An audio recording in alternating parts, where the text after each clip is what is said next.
आप सभी को मेरा नमस्कार दोस्तों।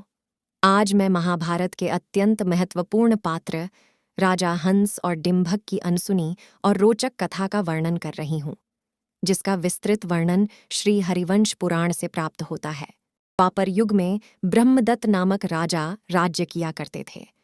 राजा ब्रह्मदत्त के एक ब्राह्मण मित्र थे, जिनका नाम मित्रसाह था। दुर्भाग्यवश दोनों ही मित्रों के कोई संतान नहीं हो रही थी। दोनों ही मित्रों ने तमाम तरह के अनुष्ठानों और औषधि का सहारा लिया, किंतु सफलता नहीं मिली। अंत में थक हार कर दोनों मित्रों ने तप का सहारा लिया, जहां राजा ब्रह्मदत्त ने अपनी दोनों पत्नियों के साथ भगवान शंकर की पूजा अर्चना की। वही ब्राह्मण मित्रशाह ने अपनी पत्नी के साथ भगवान विष्णु की तपस्या की।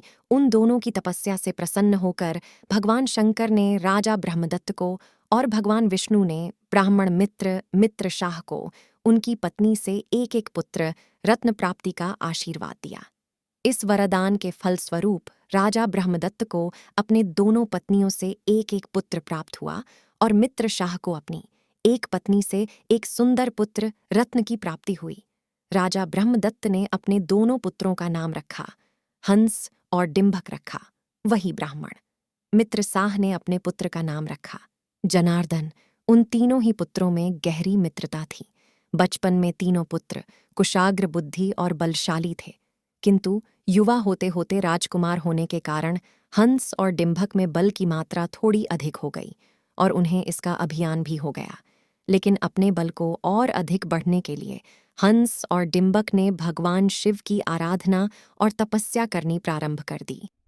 उनकी घनघोर तपस्या से प्रसन्न होकर भगवान शंकर ने उन्हें दर्शन दिया और उन्हें वर मांगने को कहा। तो हंस और डिंभक ने उनसे 3 वरदान मांगे। पहले वरदान में उन्होंने मनुष्य योनि से इतर समस्त जीवों से न हारने का वरदान मांगा और दूसरे वरदान के रूप में उन्होंने अमोघ अस्त्र और शस्त्र का वरदान मांगा और तीसरे वरदान में उन्होंने मांगा कि हम दोनों भाई जब भी युद्ध करने जाएं तो आपके 2-2 गण हम दोनों भाइयों की रक्षा के लिए हमेशा उपलब्ध रहे। भगवान शिव ने उन दोनों भाइयों को मनोवांछित फल प्रदान कर दिया। भगवान शंकर से रुद्रास्त्र, महेश्वरास्त्र जैसे अमोघ अस्त्र का वरदान पाकर उन दोनों भाइयों का अहंकार अपने चरम पर पहुंच गया। इसी बल के अहंकार से उन्मुक्त एक बार उन्होंने पुष्कर तीर्थ के नजदीक जाकर शिकार खेलना प्रारंभ कर दिया और इस शिकार में उन्होंने बहुत सारे वन पशुओं की हत्या की और जब वे थक गए तो उन्होंने पुष्कर तीर्थ में जाकर विश्राम किया। जब वे विश्राम कर रहे थे तो उस समय उनके कानों में वेद पाठ की ध्वनि सुनाई पड़ी। वे उन ध्वनियों के प्रभाव से उसी तरफ खींचे चले गए जिस दिशा से वे ध्वनियां आ रही थीं। वहां जाकर देखा तो महर्षि दुर्वासा अपने अनेक शिष्यों के साथ वेद पाठन कर रहे हैं।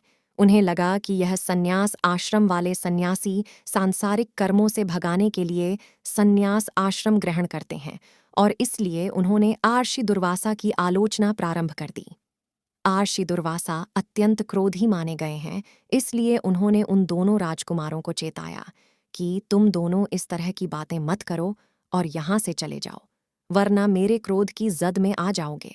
साथ ही हंस और डिंभक के मित्र जनार्दन ने भी उन दोनों भाइयों को समझाया कि आप लोगों को किसी आर्ष्य की इस तरह से अवहेलना नहीं करनी चाहिए। लेकिन हंस और डिंभक भगवान शिव से मिले वरदान के कारण अहंकार से भरे हुए थे, इसलिए उन्होंने न जनार्दन की बात मानी और न ही महर्षि दुर्वासा की बात मानी और वे महर्षि दुर्वासा से हाथापाई करने लगे और उन्होंने महर्षि दुर्वासा के वस्त्र भी फाड़ डाले, जिसके फलस्वरूप महर्षि दुर्वासा के क्रोध की कोई सीमा नहीं रही। महर्षि दुर्वासा ने उन दोनों को श्राप देते हुए कहा कि जल्द ही तुम दोनों का विनाश भगवान श्री कृष्ण के हाथों होगा। इतना कहकर महर्षि दुर्वासा अपने शिष्यों को साथ लेकर श्री कृष्ण की नगरी द्वारिका की ओर चल पड़े। हंस और डिंभक भी अपने मित्र जनार्दन को साथ लेकर अपने देश वापस लौट आए। जब महर्षि दुर्वासा द्वारका पहुंचे, उसे समय भगवान श्री कृष्ण अपने मित्रों के साथ क्रीड़ा में व्यस्त थे। जब उन्होंने महर्षि दुर्वासा को इस तरह से देखा कि उनके बाल बिखरे हुए हैं, वस्त्र फटे हुए हैं, चेहरे की कांति भी मालिन हो चुकी है, तो उन्होंने दुर्वासा से पूछा कि आपकी यह स्थिति कैसे हुई और यह किसके कारण हुआ है। तब महर्षि दुर्वासा ने अपनी पूरी व्यथा कह सुनाई और महर्षि दुर्वासा ने कहा कि मैंने उन्हें श्राप दिया है कि उसका विनाश आपके ही हाथों होगा। है श्री कृष्ण, हे जगत के पालनहार, आप मेरे श्राप की लाज रखें। तब श्री कृष्ण ने उन दोनों के विनाश की प्रतिज्ञा ली और इधर माया के मोह में फंसे हुए हंस और डिंबक ने अपने ब्राह्मण मित्र जनार्दन से राजसूर्य यज्ञ प्रारंभ करने को कहा। जनार्दन ने हंस और डिंबक को समझाया कि आप राजसूर्य यज्ञ मत करिए, क्योंकि इस यज्ञ को करने वाला धरती विजय पर निकलता है, लेकिन आप जैसे ही धरती विजय पर निकलोगे, कुरुवंशी महाप्रतापी भीष्म से आपका सामना होगा और इधर यदुवंशी श्री कृष्ण आपके सामने होंगे। और श्री कृष्ण इस धरती पर सबसे शक्तिशाली है, आप उन्हें किसी भी तरह से परास्त नहीं कर सकते। लेकिन हंस और डिंबक की बुद्धि माया के कारण मारी जा चुकी थी। वह भगवान शंकर से मिले वरदान के कारण अभियान के चरम पर थे। उन दोनों ने कहा कि जो कृष्ण जरासंध से नहीं जीत पाया, वह हम दोनों को क्या हरा पाएगा। उन दोनों ने जनार्दन की बात को अनसुना कर दिया और जनार्दन को ही अपना दूत बनाकर श्री कृष्ण के पास भेजा और यह संदेश कहलवाया कि श्री कृष्ण से कहना कि वह हमारी दास्ता ग्रहण करें और कर के रूप में हमें धन अर्पित करें। जनार्दन न चाहते हुए भी श्री कृष्ण के पास पहुंचा और श्री कृष्ण को पूरा संदेश कह सुनाया। तब श्री कृष्ण ने जनार्दन को भी हंस और डिंबक के लिए अपना संदेश सुनाया और कहा कि क्योंकि आप हंस और डिंबक के मित्र हैं, इसलिए मैं आपसे अपना संदेश नहीं कहलवाऊंगा। वे दोनों आपके मित्र हैं और मित्र के प्रति कटु वचन कहलाने का मेरा कोई भी आशय नहीं है, इसलिए मैं अपना संदेश सुनाने के लिए आपके साथ अपने मित्र सात्यकी को भेज रहा हूं। और श्री कृष्ण ने सात्यकी से यह संदेश कहलवाया कि हंस और डिंबक से कहना कि उन्हें जहां भी लड़ना है, मैं वहां अपनी सेवा लेकर उपस्थित हो जाऊंगा। सात्यकी का यह संदेश सुनकर हंस और डिंबक क्रोध से भर गए और उन्होंने पुष्कर में युद्ध लड़ने का निश्चय किया और दोनों ही सेनाएं पुष्कर में आमने सामने खड़ी हो गईं। पहले ही दिन दोनों सेनाओं में घनघोर युद्ध हुआ और पहले ही दिन श्री कृष्ण ने हंस और डिंबाक की सेना के सबसे प्रमुख सेनापति विचित्र का वध कर डाला। जब पहले दिन का युद्ध समाप्त हुआ तो हंस और डिंबक की सेना का विनाश हो चुका था। तब बचे हुए सेनापतियों ने गोवर्धन पर्वत के पास युद्ध करने का निर्णय लिया। गोवर्धन पर्वत के निकट यमुना के किनारे दूसरे दिन का घनघोर युद्ध प्रारंभ हुआ।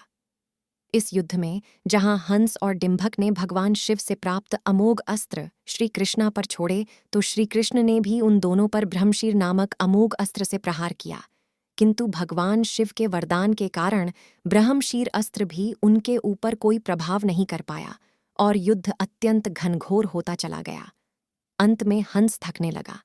हंस को थकता देखकर भगवान श्री कृष्ण ने वैष्णवास्त्र का प्रयोग किया और इस अस्त्र के डर से हंस भागने लगा और वह कलिया दाह में कूद पड़ा जहां कालिया नाग रहता था।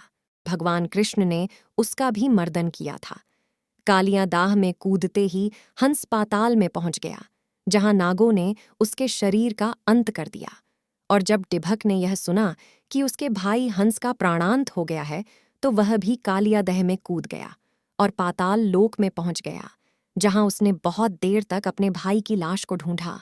लेकिन जब उसे अपने भाई का शरीर प्राप्त नहीं हुआ, तो अंततः निराश होकर उससे भी अपने हाथों से अपने शरीर का अंत कर दिया।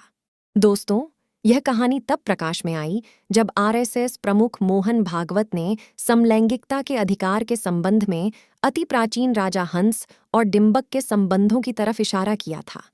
इतिहासकारों ने राजा हंस और डिंबक को समलैंगिक बताया, लेकिन इस कहानी को सुनकर कहीं से भी यह झांत नहीं होता कि हंस और डिंबक समलैंगिक थे, बल्कि दोनों भाई एक दूसरे से अत्यंत प्रेम करते थे और एक के प्राणांत होने पर दूसरे ने भी अपने भाई के प्रेम काक्ष अपने शरीर का अंत कर दिया।